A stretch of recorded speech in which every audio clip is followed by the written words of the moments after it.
Bismillahirrahmanirrahim. Assalamualaikum warahmatullahi wabarakatuh.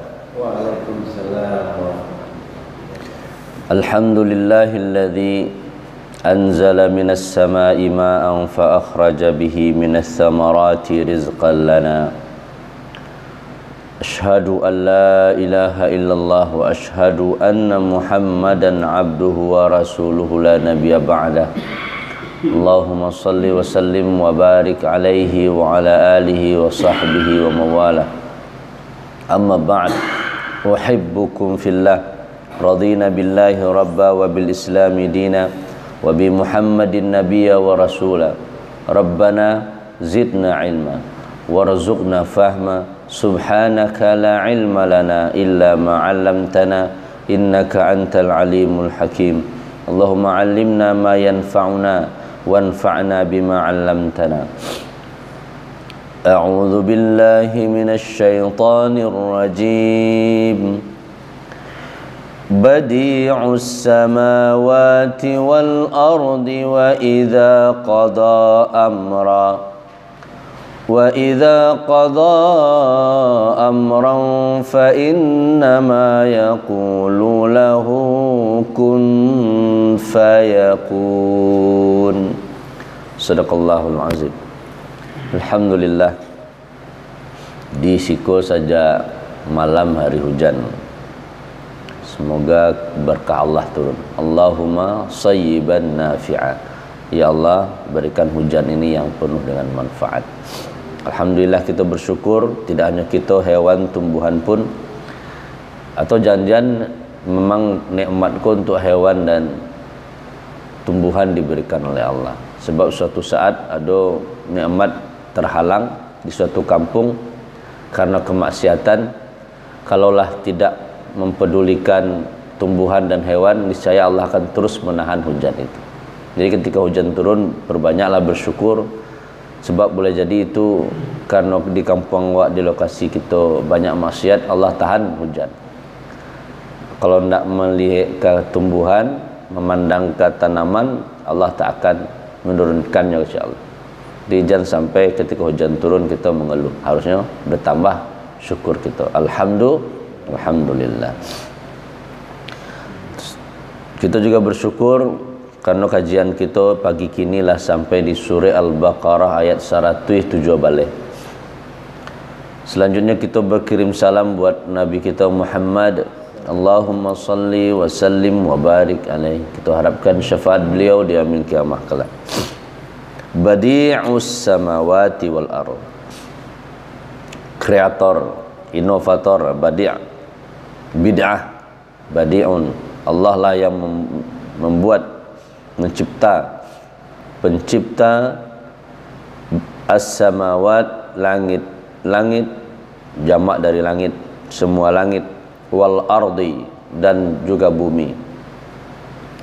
Wa idza apabila, dan apabila qada ia tetapkan amran, suatu urusan, suatu perkara, fa innama, maka sesungguhnya ia yaqulu, ia berkata, kun, jadilah, fayakun, fa maka yakunu, jadi.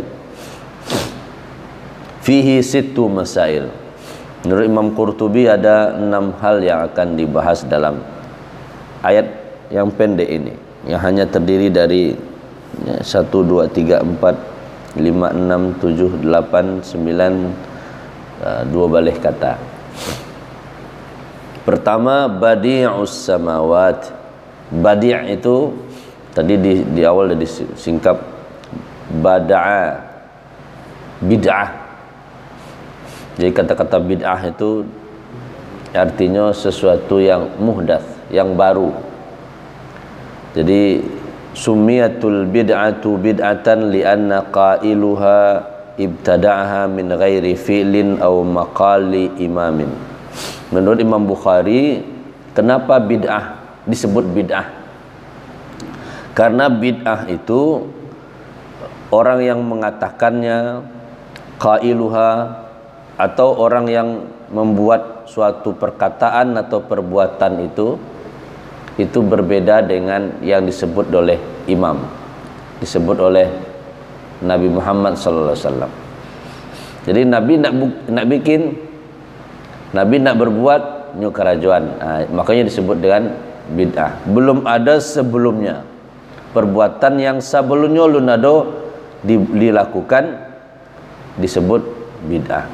Dan Allah badi'u samawati wal ard, belum ada langit sebelumnya, terus Allah ciptakan langit.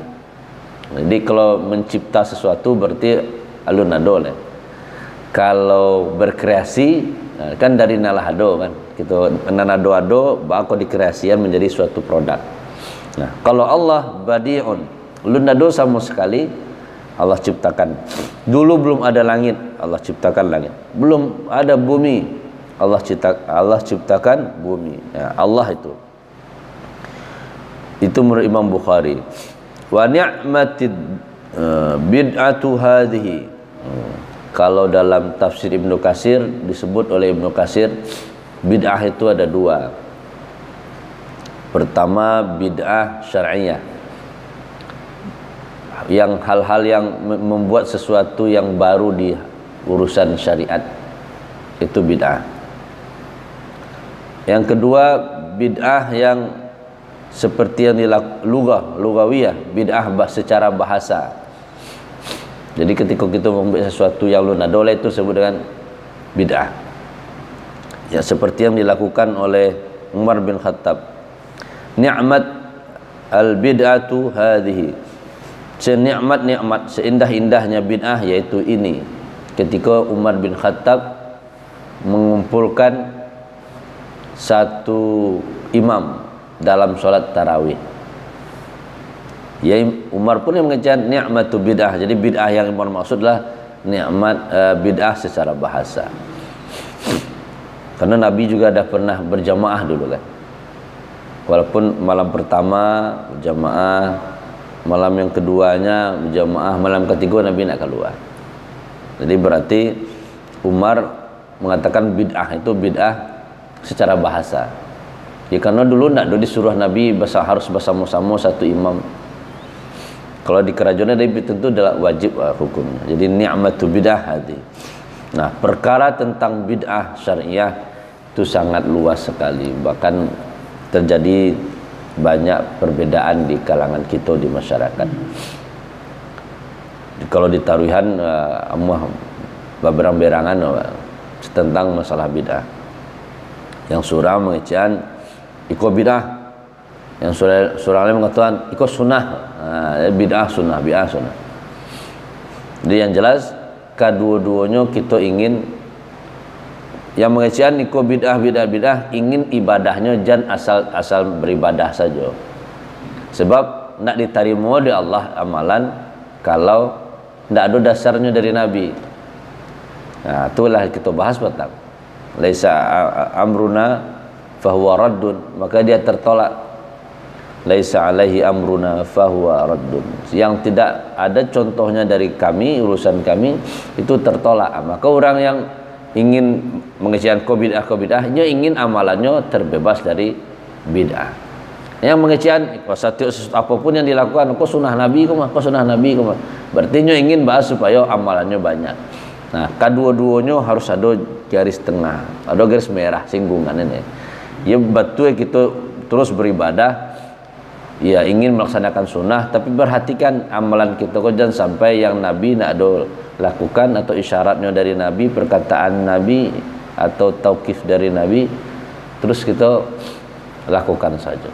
Jadi memang beramal penting, tapi memerhatikan yang kita amalkan itu lebih penting supaya tidak masuk ke dalam bid'ah. Jadi hal-hal yang baru dalam urusan agama. Jadi itu yang pertama. Dan Allah itu melakukan bid'ah, badi'u, melakukan membuat sesuatu yang belum ada sebelumnya, yaitu mencipta langit dan mencipta bumi. Nah, itu poin yang pertama. wa huwa makna qauluhu fi khutbatihi. Nabi kan sering berkhutbah dan memang itu yang dikutip oleh orang-orang yang ingin amalannya bersih dari bid'ah. Wa syarrul umuri muhdatsatuha wa kullu bid'atin dhalalah. Seburuk-buruk urusan adalah urusan yang dibikin-bikin baru, yang baru. Setiap bid'ah itu sesat. Wa kullu bid'atin dhalalah. Setiap bid'ah itu sesat. Itu hadis Bukhari dan hadis Muslim. Sahih Bukhari Muslim bisa ditemukan. Yazidu malam yuwafiq kitaban, ya nambah apa yang tidak sesuai dengan Al-Qur'an dan sunnah, au sunnah au amalis sahabah, atau sahabat pun tidak ada melakukan. Kalau seperti yang Umar katakan tadi, berarti kan Umar sahabat Nabi, jadi mengumpulkan tadi itu. Waqad bayana hadza biqaulihi man sanna fil islami sunnatan hasanah. Siapa yang melakukan kebaikan, melakukan sunnah, amalan yang terus menerus dalam Islam, sunnah yang baik, kana lahu ajruha, maka ia akan dapatkan pahalanya. Yang biasakan hal-hal yang baik dalam agama Islam, dia biasakan terus dia mengajak orang lain, kana lahu ajruha wa ajru man amila biha, maka ia dapat pahala dan orang yang mengamalkannya. Mim ba'dihi min ghairi ayyanqusa min ujurihim syai', tanpa mengurangi pahala orang tu. Jadi kalau kita melakukan kebaikan, mengajarkan kebaikan, diikuti oleh orang dan bermanfaat untuk orang, kita pun dapat pahala, orang dapat pahala, sebanyak pahala orang tu dapat dapat tanpa mengurangi pahala mereka. Sebaliknya, man sanna fil Islam sunnatan sayyi'ah, siapa yang berbuat keburukan diikuti oleh orang lain, maka pahala dosanya pun dapat dapat tanpa mengurangi dosa orang tu. Kan khawatir, Pak. Itu dalam Muslim dan Ibnu Majah dan Imam Ahmad, diriwayatkan oleh Muslim, Ibnu Majah dan Imam Ahmad. Jadi berhati-hati dalam melakukan sesuatu, khawatir ditiru orang. Kalau elok dapat lawak, tapi kalau buruk membaliklah kawak. Makanya harus diteliti itu bid'ah atau tidak. Itu poinnya.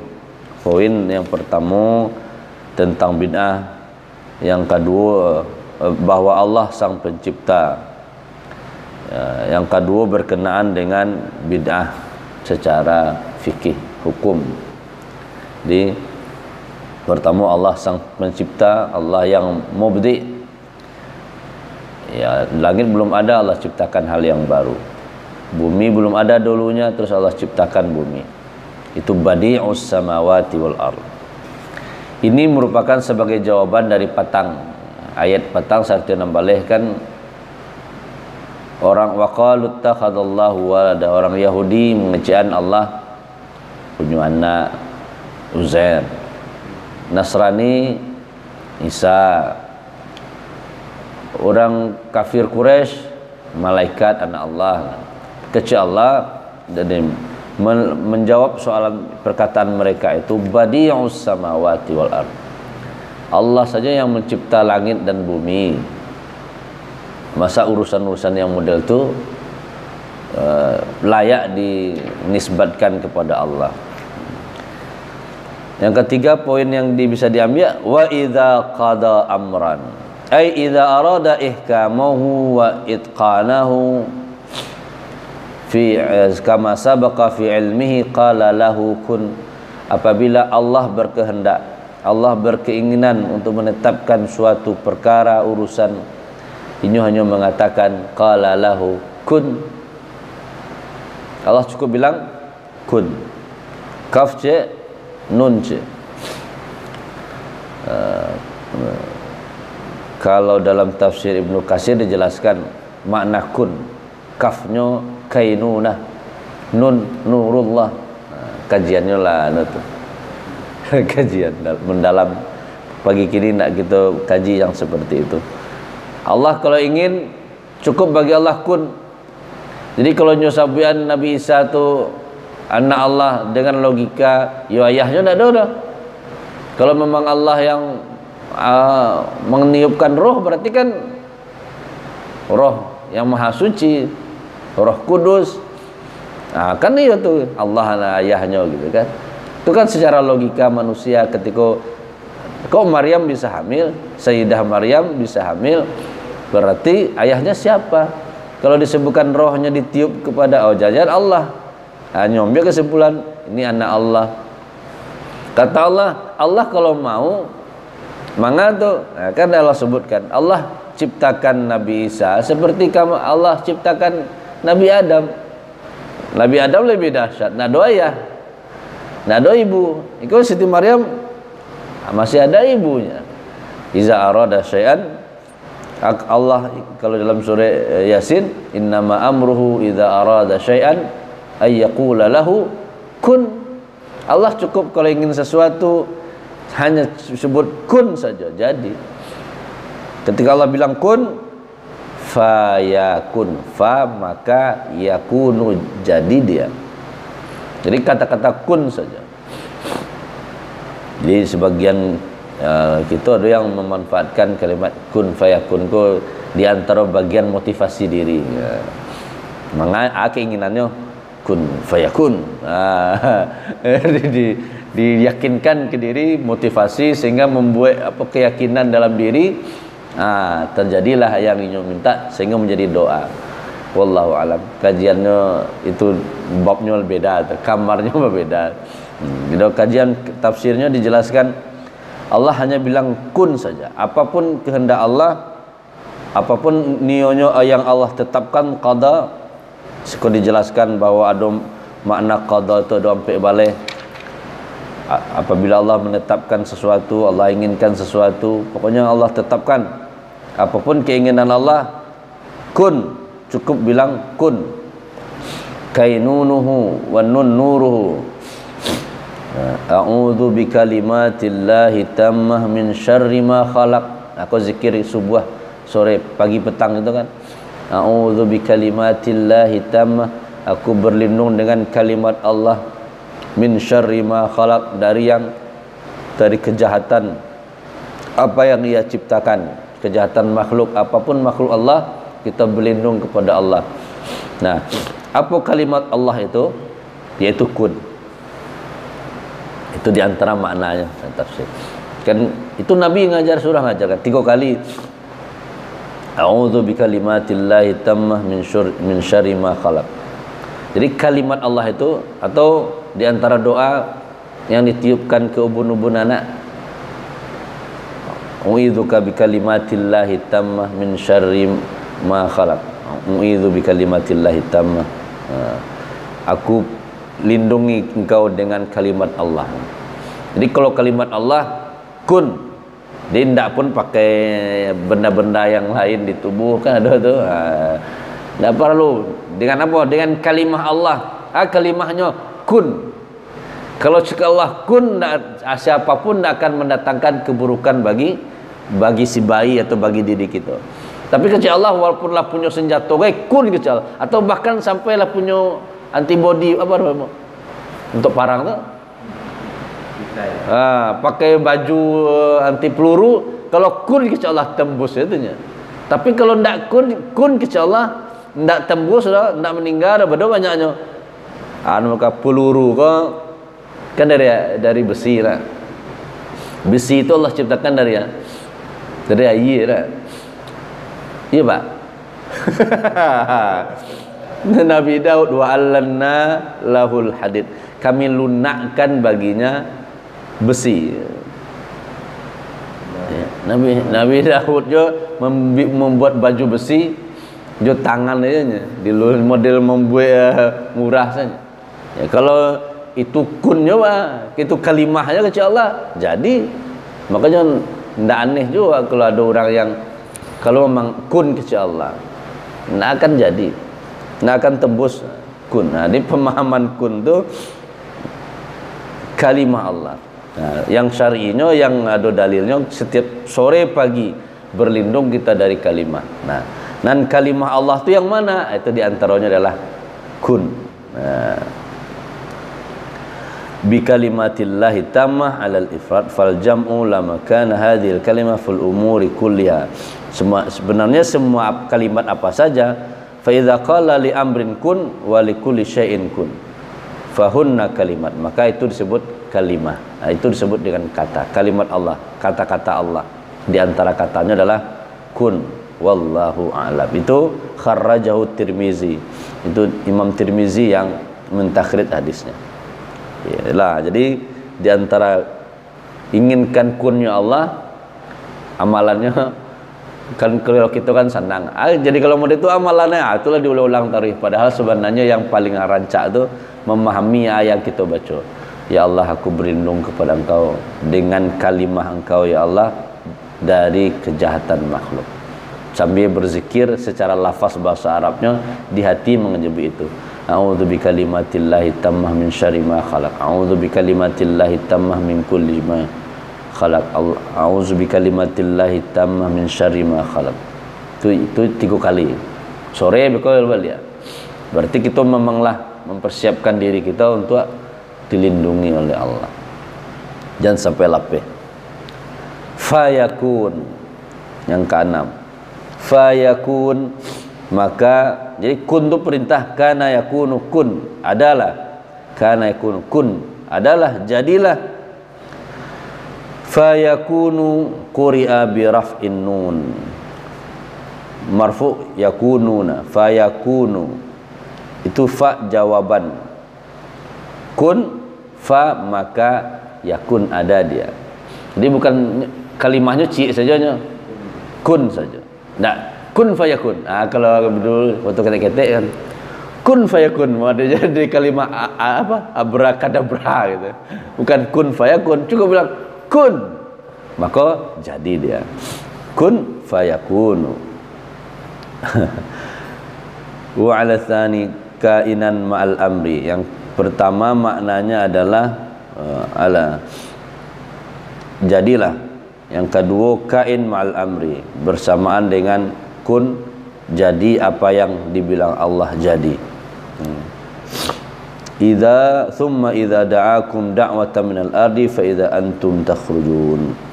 Jadi ada apapun yang Allah kehendaki, apapun yang Allah inginkan, urusan apapun yang Allah tetapkan, Allah cukup bilang kun saja.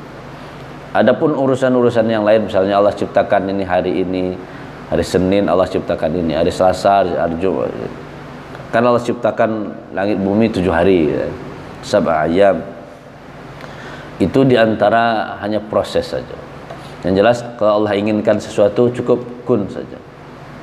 Maka jadilah ia. Memahami kun Allah, fayakun Allah, itu menjadi motivasi bagi apa? Ya, banyak yang menjadikan kalimah motivasi bagi diri. Kun fayakun.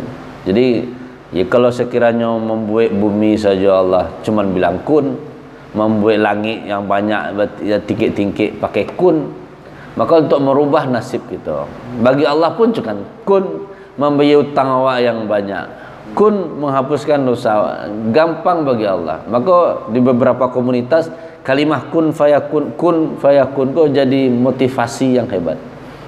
Oh, pak utang 2 miliar, bagi Allah kun fayakun. Ini caranya, cari Allah. Maka supaya kun kecil Allah, baik supaya Allah mengecil kun kau. Lakukanlah hal-hal yang Allah senangi. Bagi Allah mudah. Membuat orang yang mati jadi hidup balik saja. Bisa ada Allah. Apalagi hanya sekedar merubah nasib kita di dunia. Sebenarnya yang paling penting kan memang dunia akhirat yang utama. Jadi kalau hanya sekedar merubah nasib, Allah gampang mengucapkan kun fayakun, pasti akan terjadi. Jadi bagi kita memahami tafsir iza qadallah, kalau Allah menetapkan sesuatu, maka idza qada amran fa inna ma yaqulu lahu kun fayakun, menambah keimanan kita kepada Allah. Ya, kita inginkan kunnya Allah, Allah mengatakan kun kepada awak atas segala masalah, segala urusan awak. Ya, buatlah bahas supaya Allah bisa menyebutkan kun itu untuk awak, atau kun itu berlaku untuk awak, sehingga fayakun, kehidupan awak menjadi senang dunia akhirat, bahagia. Hal-hal yang kun, itu secara rinci yang bisa dijelaskan. di lain kesempatan nanti. Jadi badi'us samawati wal ard, Allah lah yang mencipta langit dan bumi.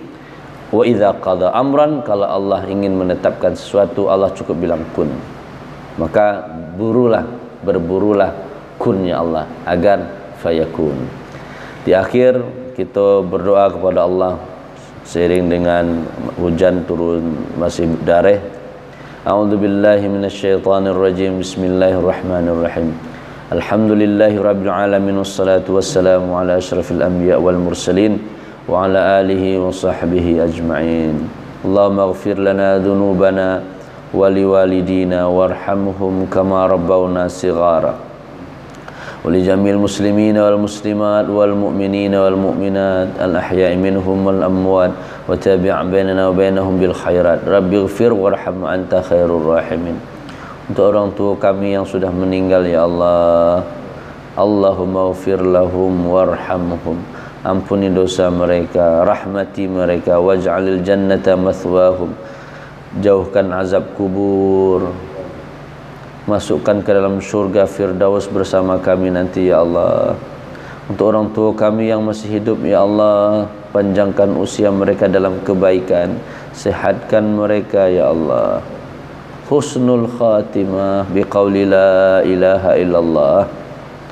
Rabbana hab lana minas salihin, Rabbana hab lana min azwajina wa dhurriyyatina qurrata a'yun waj'alna lil muttaqina imama. Allahumma a'inna ala dzikrika wa syukrika wa husni ibadatik. Na'udzu bikalimatillahi tammah min syarri ma khalaq. Na'udzu bikalimatillahi tammah min syarri ma khalaq. Na'udzu bikalimatillahi tammah min syarri ma khalaq. Rabbana atina min ladunka rahmah wa hayyi' lana min amrina rasyada. Ya Allah, untuk saudara-saudara kami, jamaah kami yang sedang sakit, sembuhkan ya Allah, sehatkan ya Allah, agar mereka bisa beribadah kembali seperti sedia kala. Yang punya hajat, punya kebutuhan, penuhi ya Allah agar semakin dekat dengan Engkau. Rabbana atina fid dunya hasanah wa fil akhirati hasanah wa qina adzabannar. Sallallahu ala khairi khalqihi Muhammad wa ala alihi wa sahbihi ajmain. Walhamdulillahi rabbil alamin. Subhanakallahumma wa bihamdika asyhadu an la ilaha illa anta astaghfiruka wa atubu ilaik. Assalamualaikum warahmatullahi wabarakatuh.